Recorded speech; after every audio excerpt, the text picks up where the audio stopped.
Elementos beneficiosos. Aportes de la fertilización a la nutrición humana y al desarrollo de los vegetales. Elementos esenciales y benéficos. Los elementos que se encuentran en el sistema solo planta pueden ser 1. Esenciales. Sin ellos la planta no vive. 2. Benéficos. Con ellos aumenta el crecimiento y la producción en situaciones particulares o la tolerancia a condiciones desfavorables del medio, como el clima, plagas, enfermedades, compuestos tóxicos del suelo, del agua o del aire, pero la planta puede vivir sin ellos. Por ejemplo, sodio o vanadio. Y 3. Tóxicos. Con aquellos que disminuyen su crecimiento y producción, pudiendo llegar a provocar la muerte, por ejemplo aluminio, plomo, cromo, cadmio, mercurio. Cabe aclarar que todo elemento es potencialmente tóxico en altas concentraciones. Los elementos categorizados como tóxicos lo son inclusive a muy bajas concentraciones. Un elemento es considerado esencial cuando cumple con uno o dos de los criterios de esencialidad establecidos por Arnold y Stowe en 1939. Número 1. Directo. El elemento participa de algún compuesto vital o de alguna reacción crucial para la vida de la planta. Y 2. Indirecto. En ausencia del elemento, la planta no completa su ciclo de vida, muestra síntomas de carencia y muere, ya que no puede ser sustituido por ningún otro elemento. En general, cada uno de los elementos esenciales confirma los dos criterios de esencialidad de Arnold y Stowe. Hace medio siglo atrás, 1954, se conocían los siguientes nutrientes esenciales: carbono, hidrógeno, oxígeno, nitrógeno, fósforo, potasio, calcio, magnesio, azufre, boro, cloro, cobre, hierro, manganeso, molibdeno y zinc. Cobalto, níquel, selenio y silicio podrían entrar en la lista de los micronutrientes, aunque sería más pertinente considerarlos como benéficos o cuasi esenciales. El sodio, como regla general, es considerado como benéfico, no obstante, es esencial para algunas especies halófitas y posiblemente para plantas de metabolismo C4. Los elementos esenciales se encuentran en distintas concentraciones en la materia seca, las cuales se reflejan en las cantidades exigidas, contenidas o agregadas de ellos. De acuerdo a esto, se les ha dividido en macronutrientes como nitrógeno, fósforo, potasio, calcio, magnesio y azufre, y micronutrientes como el boro, cloro, manganeso, hierro, zinc, molibdeno y níquel. El término elemento benéfico ha sido motivo de amplias discusiones. Algunos autores llaman así a los elementos que estimulan el crecimiento, pero que no son esenciales, o a los elementos que son esenciales solamente para ciertos grupos de especies vegetales. También se han definido como elementos benéficos a aquellos que pueden compensar los efectos tóxicos de otros elementos o que pueden reemplazar los nutrimentos esenciales en alguna función menos específica, como el mantenimiento del potencial osmótico.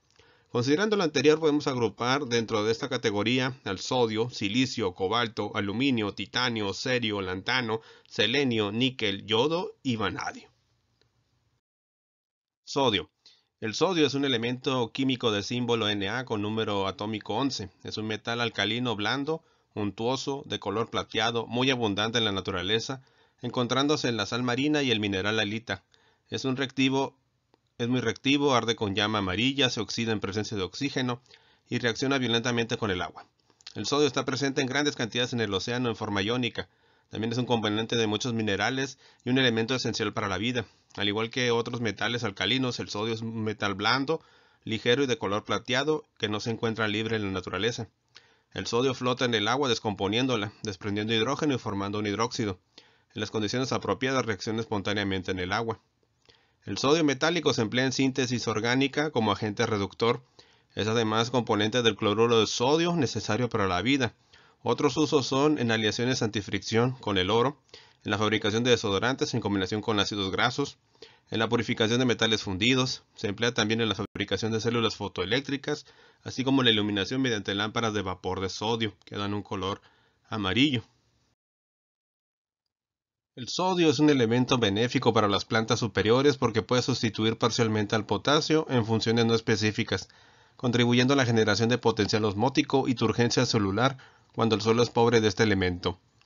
Los cultivos poseen diferentes capacidades de sustitución de potasio por sodio en la producción y además generalmente tienen una absorción preferencial para el potasio. Es un elemento esencial por el criterio indirecto para la halófita triplex vesicaria, familia Ctenopodaceae, y para especies generalmente gramíneas que hacen la fotosíntesis vía C4, pero no para las plantas C3. Es considerado un micronutriente aún para halófitas extremas. El sodio es absorbido activamente como ion monovalente. Las plantas con síntomas severos de deficiencia se recuperan rápidamente, una semana después de recibir sodio en solución nutritiva. La respuesta del sodio depende del mayor o menor transporte del mismo hacia la parte aérea. Y en este esquema podemos ver tentativamente cómo se pueden clasificar los cultivos de acuerdo con la capacidad de sustitución de potasio por sodio. Tenemos algunas plantas llamadas natrofílicas o natrofóbicas. Entonces aquí eso quiere decir que tenemos plantas que son afines al sodio y otras que son repelentes al mismo. Y eso disminuye o aumenta la tolerancia a la salinidad o sensibilidad a la salinidad. Entonces tenemos plantas tolerantes como las quenopodáceas, remolacha forrajera, nabo, pastura C4, grama Rhodes. Cultivos más tolerantes como algodón, arveja, coles, espinaca, lino, rábano, trigo. Ya cultivos que muestran alguna sensibilidad como arroz, avena, cebada, mijo, papa, raíz, gras, tomate. Y otros que son súper sensibles a la salinidad como la alfalfa, centeno, lechuga, maíz, frijol o poroto en argentino y soya o soja en España.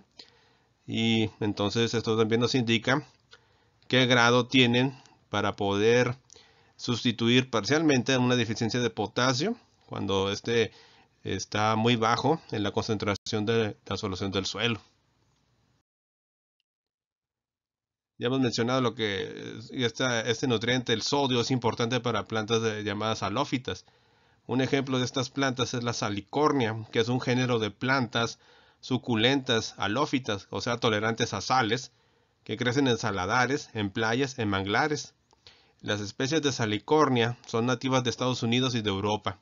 Las especies de salicornia son pequeñas, usualmente menores a 3 decímetros de altura, herbáceas, suculentas con un tallo horizontal y ramas laterales erectas, hojas pequeñas y escamosas aparentando la planta no tener hojas. Muchas especies son verdes, pero su follaje torna rojo en otoño. Las flores hermafroditas son polinizadas por viento. Fruto pequeño, suculento, contiene una sola semilla. Las especies pueden tolerar generalmente inmersión en agua salada. Usan la vía de fijación del carbono C4 para absorber el dióxido de carbono de la atmósfera. Es una vía más eficiente para la fotosíntesis. Las especies salicornias son alimento para larvas de algunas especies de Lepidoptera, Coleoptera C, Atriplis C. salicorniae. Esta come exclusivamente salicornio. También es interesante porque esta planta se ha utilizado para la producción de aceites y su posterior conversión en biocombustibles, en este caso biodiesel. Proyectos que se han empezado en esta época debido a la alta contaminación producto del uso de combustibles fósiles y buscando abaratar también la producción de combustibles utilizando suelos que por regla general no serían aptos para la agricultura, pero que tienen una situación que la hace propicia para el cultivo de plantas como la salicornia, que es tolerante a altas concentraciones de sales. También ya hemos mencionado las plantas C3, C4 y también plantas CAM. Esto se refiere a las variaciones que tiene la fotosíntesis. Hay plantas, como la mayoría de las que existen en el planeta, que son C3, en donde el dióxido de carbono atmosférico es fijado directamente al ciclo de Calvin, sin la necesidad de algún cambio en la morfología de la hoja, como en el caso de las plantas C4, o sin la necesidad de utilizar un compuesto que capture el dióxido de carbono y lo libere en otro evento, como sucede en las plantas CAM. Y es que más del 90% de las especies vegetales pertenecen a la familia de las plantas C3. Un pequeño porcentaje pues son plantas C4. Un ejemplo de ellas es el maíz y la caña de azúcar. Aquí en el maíz vamos a observar en sus hojas una estructura anatómica muy diferente a una planta C3, en donde vemos un compartimento en donde se da la captura del dióxido de carbono en un compuesto que tiene 3 átomos de carbono y este es transportado a otro compuesto para ser utilizado en otra sección de las células de la hoja.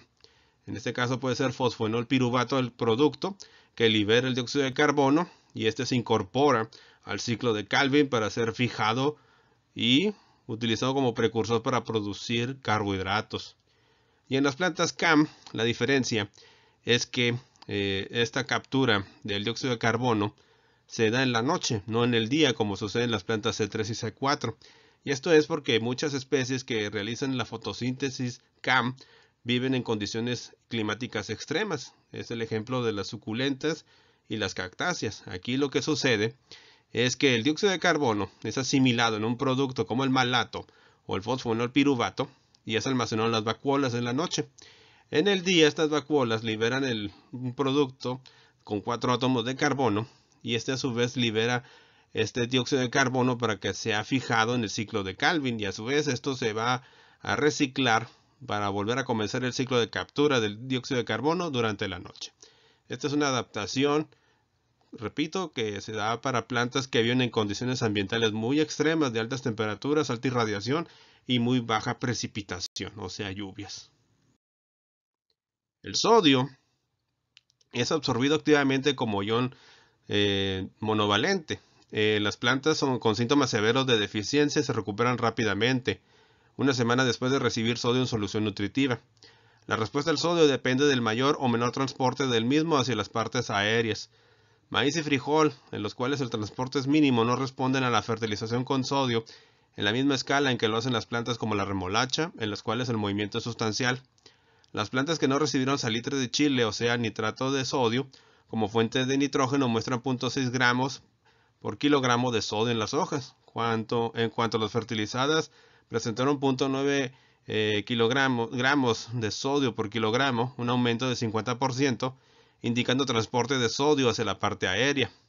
Algunas especies que fijan el dióxido de carbono vía C4 responden positivamente al agregado de sodio. Por ejemplo, ciertas variedades de caña de azúcar que realizan esta fotosíntesis C4 cuentan con la capacidad de sustitución parcial del potasio por sodio.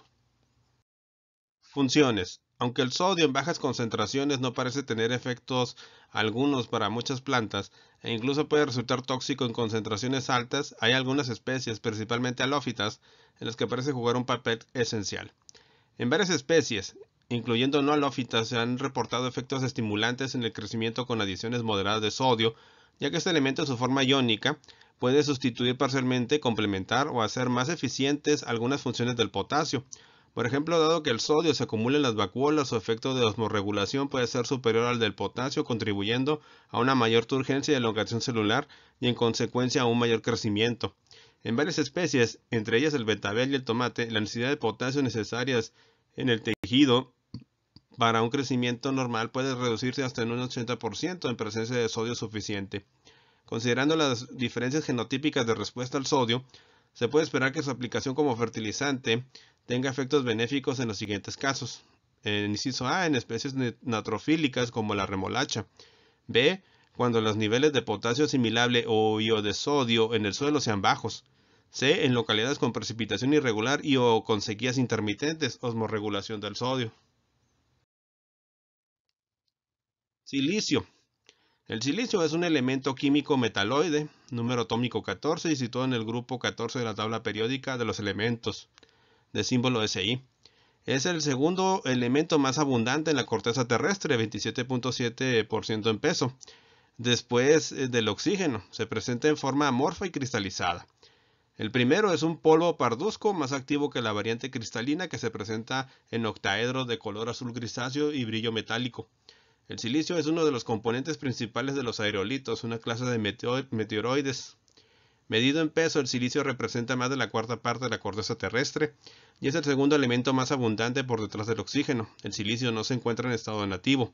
Arena, cuarzo, amatista, ágata, pedernal, ópalo y jaspe son algunos de los minerales en los que aparece el óxido, mientras que forman silicatos se encuentran entre otros en el granito, feldespato, arcilla, hornblenda y mica. El carácter benéfico del silicio es atribuido principalmente por el aumento en la resistencia de enfermedades en plantas acumuladoras de este elemento.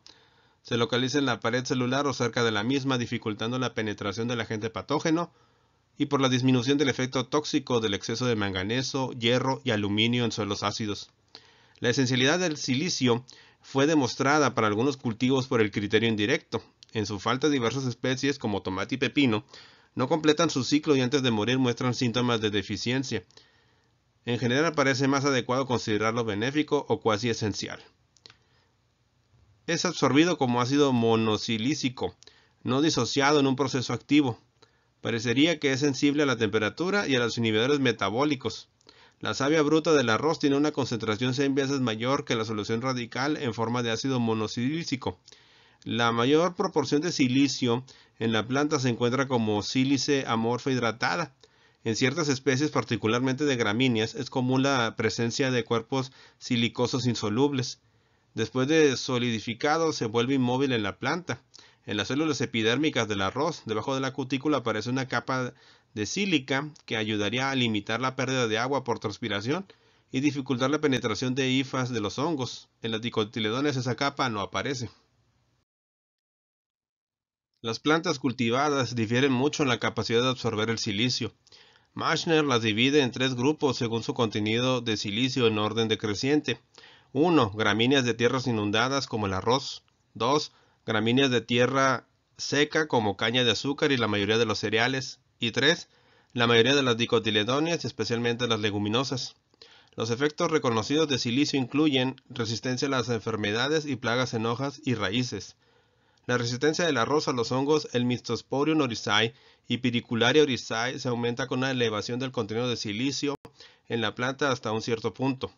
En suelos pobres en silicio disponible, la adición de silicato disminuye la severidad de las enfermedades causadas por Bipolaris oryzae y Pidicularia grises y aumenta los rendimientos.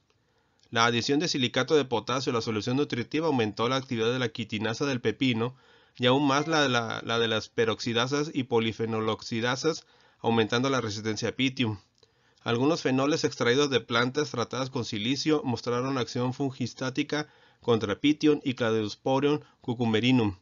Mejora el uso del agua en el frijol y reduce la incidencia de Fusarium. La adición de silicato a la solución nutritiva en instalaciones comerciales para la producción de pepino en Canadá es realizada rutinariamente para ayudar a controlar el mildiu. La segunda función del silicio se encuentra en elementos en solución edáfica. Hay un aumento en la disponibilidad de fósforo en el suelo. Podría ser porque el silicato lo desorbe de los sitios de absorción o los ocupa preferencialmente en la arcilla y en los esquióxidos, o porque disminuye la actividad de los iones aluminio en solución, evitando que estos precipiten el fósforo. Disminuye la intoxicación con aluminio, hierro y manganeso en suelos ácidos. Aumenta la disponibilidad de zinc en altas concentraciones de fósforo y bajas de zinc. Aumenta el crecimiento de raíces de las plantas que crecen con bajas concentraciones de calcio. La tercera función que se ha encontrado del silicio es el aumento de rendimiento y o calidad.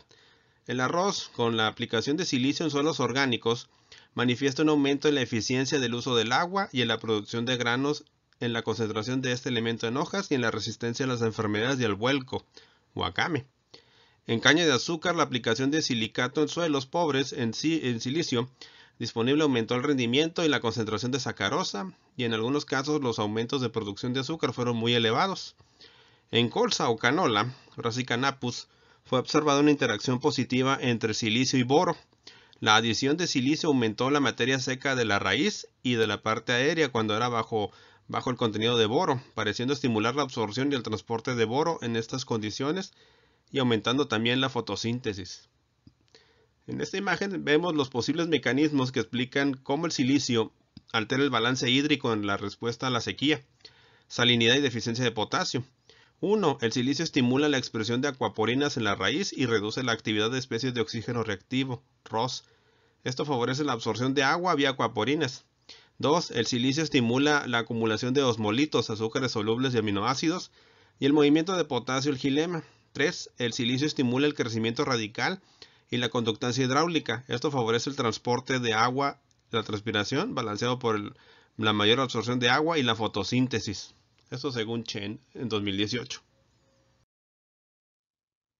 El cobalto es un elemento químico de número atómico 27 y símbolo CO, situado en el grupo 9 de la tabla periódica de los elementos. El cobalto es un metal ferromagnético de color blanco azulado. Normalmente se encuentra junto con níquel y ambos suelen formar parte de los meteoritos de hierro. Es un elemento químico esencial para los mamíferos en pequeñas cantidades. El cobalto 60, un radioisótopo de cobalto, es un importante trazador y agente en el tratamiento del cáncer. El cobalto metálico está comúnmente constituido de una mezcla de dos formas alotrópicas con estructuras cristalinas hexagonal y cúbicas centrada en las caras.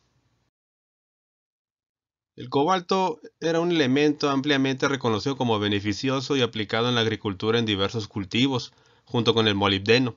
El cobalto es esencial para fijadores libres y simbióticos en el proceso de fijación biológica de nitrógeno atmosférico. En la vida de las plantas superiores es considerado un nutrimento porque interviene en el metabolismo de los carbohidratos y de las proteínas por su participación en diversos sistemas enzimáticos. El cobalto es absorbido como ion divalente y es transportado por el flujo transpiratorio, por lo cual tiende a acumularse en los márgenes y puntas de las hojas. Cuando se absorbe vía foliar es prácticamente inmóvil y tiende a formar quelatos de igual forma que sucede con el cobre, hierro, manganeso y zinc. La concentración en la materia seca vegetal está normalmente entre 0.02 y 0.05 miligramos. Algunas especies acumulan cobalto sin manifestar toxicidad hasta valores centenas de veces mayor. En el caso de los cultivos de leguminosas que forman nódulos con bacterias de los géneros Rhizobium o Bradyrhizobium, se lo aplica en dosis muy pequeñas del orden de gramos por hectárea, principalmente junto con la inoculación de las semillas y o en aspersiones foliares. En algunos lugares de Brasil es posible que la respuesta a la aplicación de fósforo se relacione con la presencia de cobalto y molibdeno como contaminantes de los fertilizantes fosfatados. Por otra parte, se ha estudiado que la aplicación foliar de una solución que contiene 1000 miligramos por litro de sulfato de cobalto antes de la diferenciación de los botones florales del mango reduce la malformación de flores entre 84 y 94%. También los sulfatos de cadmio y de níquel tienen efecto semejante pero menos acentuado. La malformación floral es caracterizada por la deformación de las panículas, supresión de la dominancia apical, acortamiento de los ejes primarios y secundarios y preponderancia de flores grandes y estaminadas. El tratamiento aumentó el tamaño y el peso de los frutos y la producción. En concentraciones muy bajas aumenta la duración de las rosas cortadas, reduciendo la formación de etileno que acelera la senescencia. Selenio. El selenio es un elemento químico de la tabla periódica cuyo símbolo es Se y de número atómico 34. Es un no metal, es insoluble en agua y alcohol, ligeramente soluble en disulfuro de carbono y soluble en éter. El selenio es un micronutriente para todas las formas de vida conocidas. Este elemento se le encuentra en el pan, los cereales, el pescado, las carnes, las lentejas, la cáscara de las papas y los huevos. Está presente en el aminoácido selenocisteína y también se puede encontrar como selenometionina, reemplazando al azufre de la cisteína y la metionina respectivamente. Forma parte de las enzimas glutatión peroxidasa, iodotironina diodiodinasa y tiorredoxina reductasa. Es antioxidante, ayuda a neutralizar los radicales libres, induce la apoptosis, o sea, la muerte de las células, estimula el sistema inmunológico e interviene en el funcionamiento de las glándulas tiroides. Las investigaciones realizadas sugieren la existencia de una correlación entre el consumo de suplementos de selenio y la prevención del cáncer en humanos.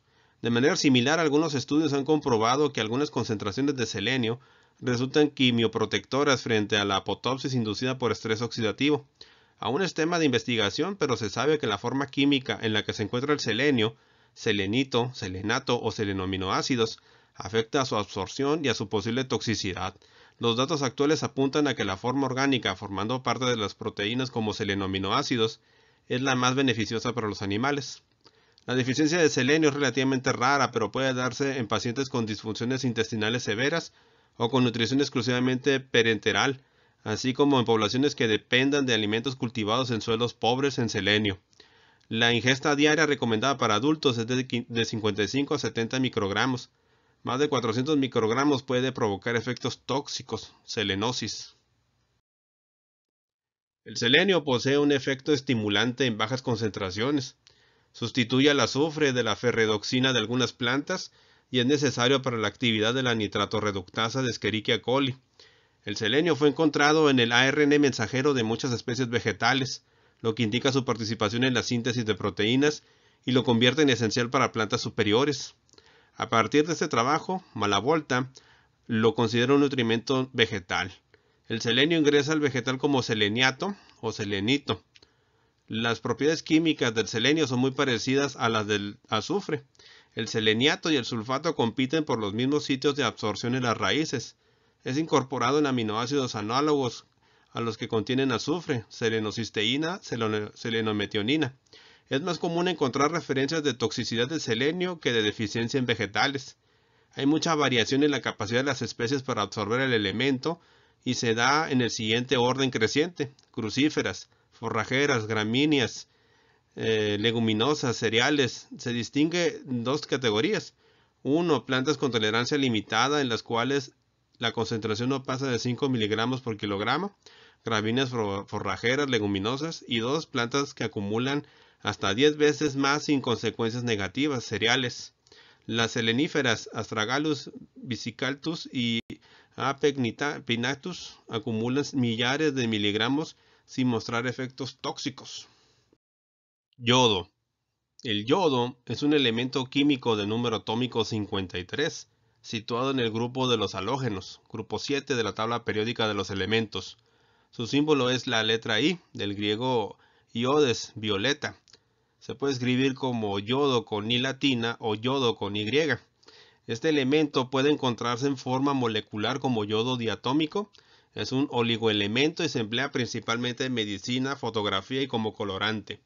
Químicamente, el yodo es el halógeno menos reactivo y electronegativo. Como con todos los otros halógenos, miembros del grupo 17 en la tabla periódica, el yodo forma moléculas diatómicas y por ello forma el diyodo de fórmula molecular I2. El yodo fue descubierto en 1811 por el químico francés y el fabricante de salitre Bernard Courtot en las cenizas de algas marinas. Fue nombrado por Gay Lussac en una publicación del 1 de agosto de 1814 a partir del iodes del griego clásico con reflejos violetas, debido al color de su vapor cuando se calienta. Al igual que todos los halógenos, forma un gran número de moléculas con otros elementos, pero es el menos reactivo de los elementos del grupo y tiene ciertas características metálicas. Puede presentar diversos estados de oxidación como +1, -1, +3, +5, +7. Reacciona con el mercurio y el azufre. En soluciones acuosas o en atmósferas gaseosas existen diversas especies de yodo, dado que este elemento puede formar compuestos en todos sus estados de oxidación, los cuales van desde -1 hasta +7.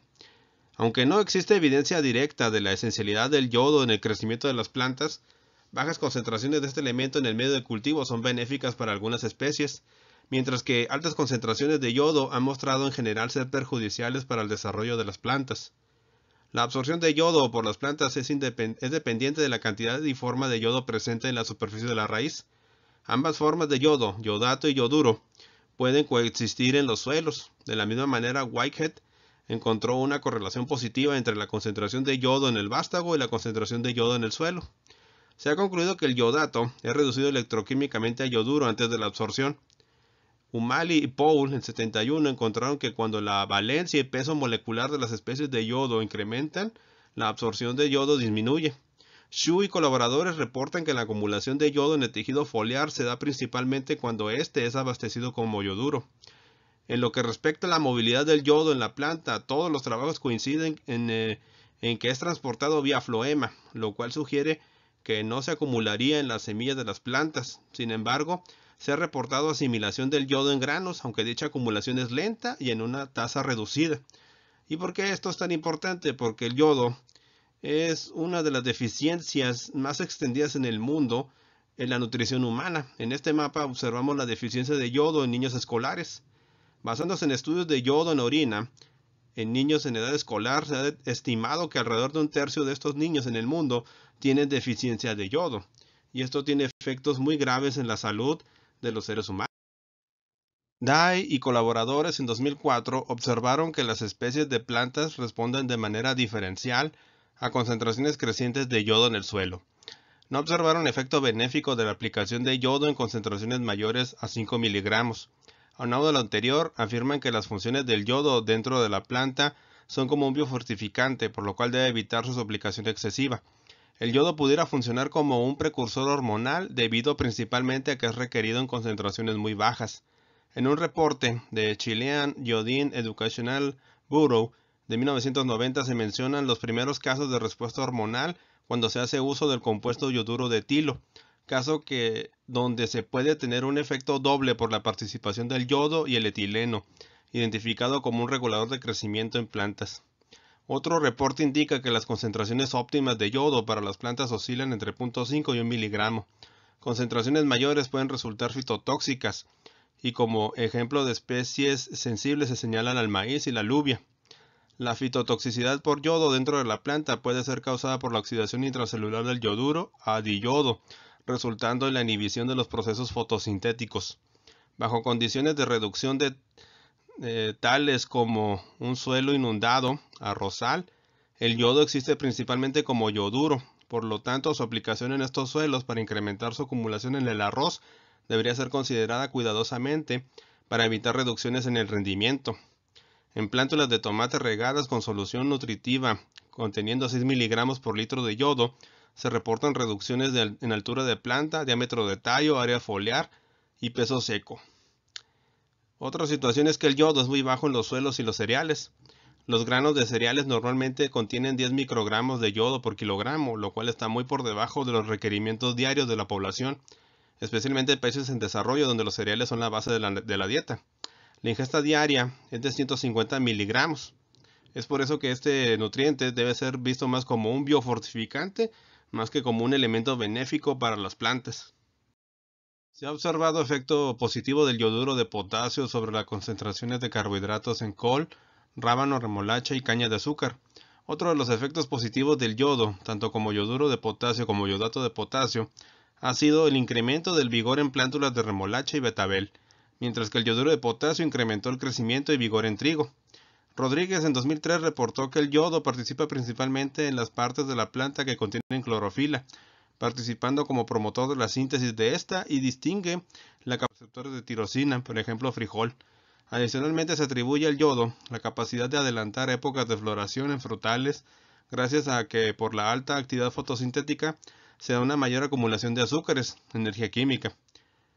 En los humanos, la deficiencia de yodo pues provoca muchos desórdenes, entre ellos vemos la fatiga y el desgano en las actividades que realizamos diariamente, y otro de los efectos muy visibles es el bocio, que es una inflamación de las glándulas tiroides, y esto sucede porque la glándula tiroides se inflama lo máximo que puede para capturar todo el yodo disponible en el cuerpo.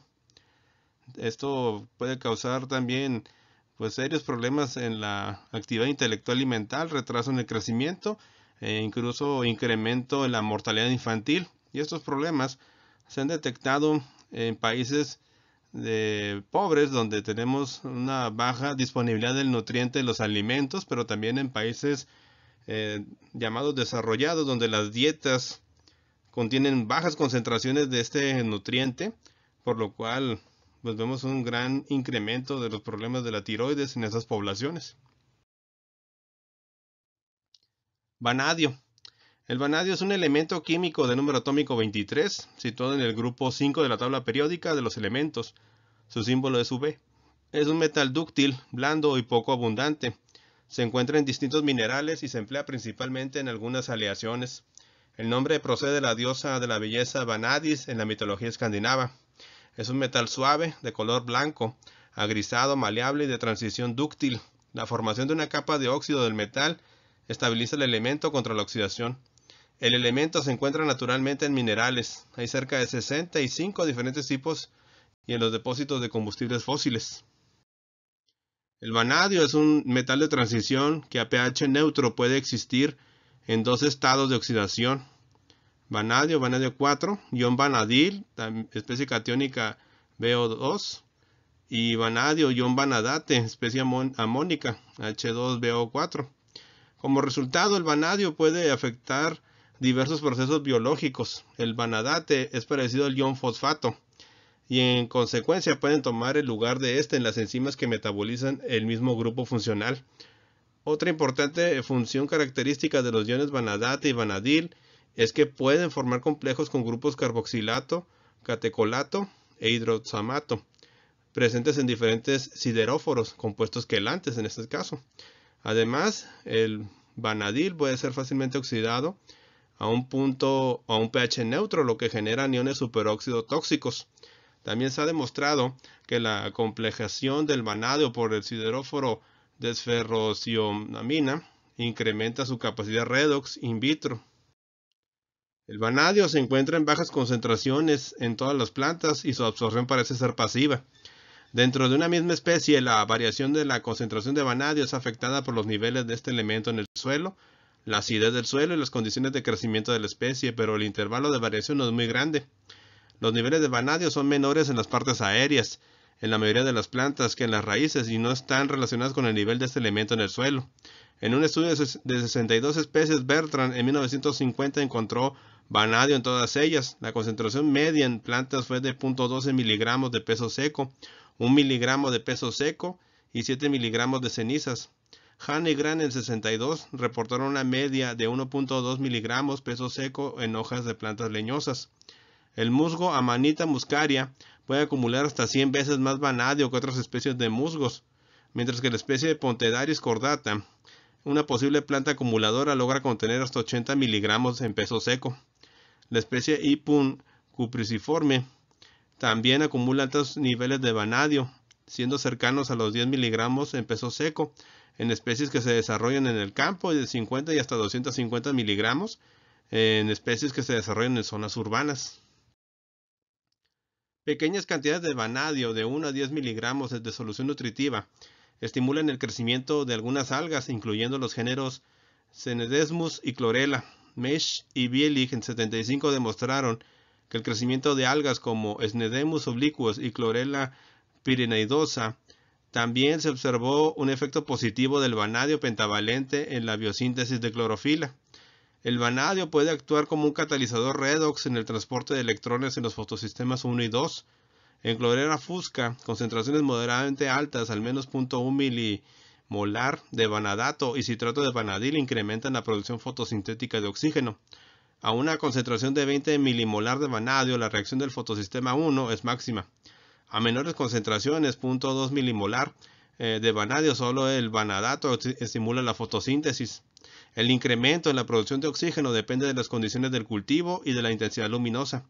En la mayoría de los organismos, cuando las células se exponen a concentraciones mayores de 50 milimolar de sulfato de vanidil a un pH mayor de 4, es posible observar pérdidas en los niveles de potasio, lo que sugiere un daño de la membrana plasmática ocasionado por la presencia del elemento.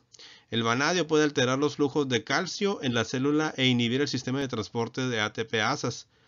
Ligaba y colaboradores en 2004 demostraron efectos inhibitorios de vanadio en la actividad de una ATP-asa asociada a membrana.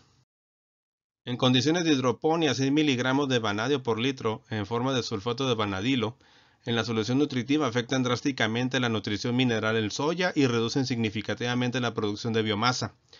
Estudios de toxicidad de vanadio pentavalente en fitoplancton revelaron la existencia de diferentes niveles de susceptibilidad entre especies. Una concentración de 0.01 a 1 miligramo por litro de vanadato de amonio incrementa la tasa de crecimiento de Chlorella pyrenaidosa, mientras que 0.25 miligramos detiene el crecimiento y causa la muerte. Efectos tóxicos de vanadio se han observado en soya, arroz, trigo y cebada, cuando se crecen en presencia de 2.5 miligramos de vanadio por mililitro en forma de cloruros. Al aplicar quitosan degradado, los efectos tóxicos son disminuidos. Aluminio. El aluminio es un elemento químico de símbolo Al y número atómico 13. Se trata de un metal no ferromagnético. Es el tercer elemento más común encontrado en la corteza terrestre. Los compuestos de aluminio forman el 8% de la corteza de la Tierra y se encuentran presentes en la mayoría de las rocas, de la vegetación y de los animales. En estado natural se encuentran muchos silicatos, feldespastos, plagioclasas y micas. Como metal se extrae únicamente del mineral conocido con el nombre de bauxita, por transformación primero en alumina mediante el proceso Bayer y a continuación en aluminio metálico mediante electrólisis. Este metal posee una combinación de propiedades que lo hacen muy útil en ingeniería de materiales, tales como su baja densidad y su alta resistencia a la corrosión. Mediante aleaciones adecuadas se puede aumentar sensiblemente su resistencia mecánica hasta los 690 megapascales. El efecto benéfico más conocido del aluminio es la modulación del color de las hortensias, de acuerdo a la concentración aplicada dependiente del pH, del suelo o del medio de cultivo. Así el color de las hortensias puede variar rosa fucsia a azul. Además, el aluminio mejora el crecimiento y la vida de florero de rododendro, rosa y lisianthus. También se ha comprobado que el aluminio puede detonar mecanismos de defensa contra patógenos y otros tipos de estrés que afectan a las plantas. Y por último tenemos aquí tres elementos que son muy raros, ya que estos pertenecen a la serie de los Dos de ellos pertenecen a la serie de los lantánidos, los elementos transuránicos, que son aquellos que están más allá del uranio. Y tenemos un metal que no es muy común en la Tierra, llamado titanio. Uno de ellos, el cerio, dice que mejora el crecimiento del cilantro y la nutrición de plantas de espinaca y tomate. En frijol y maíz este elemento incrementa la absorción de hierro.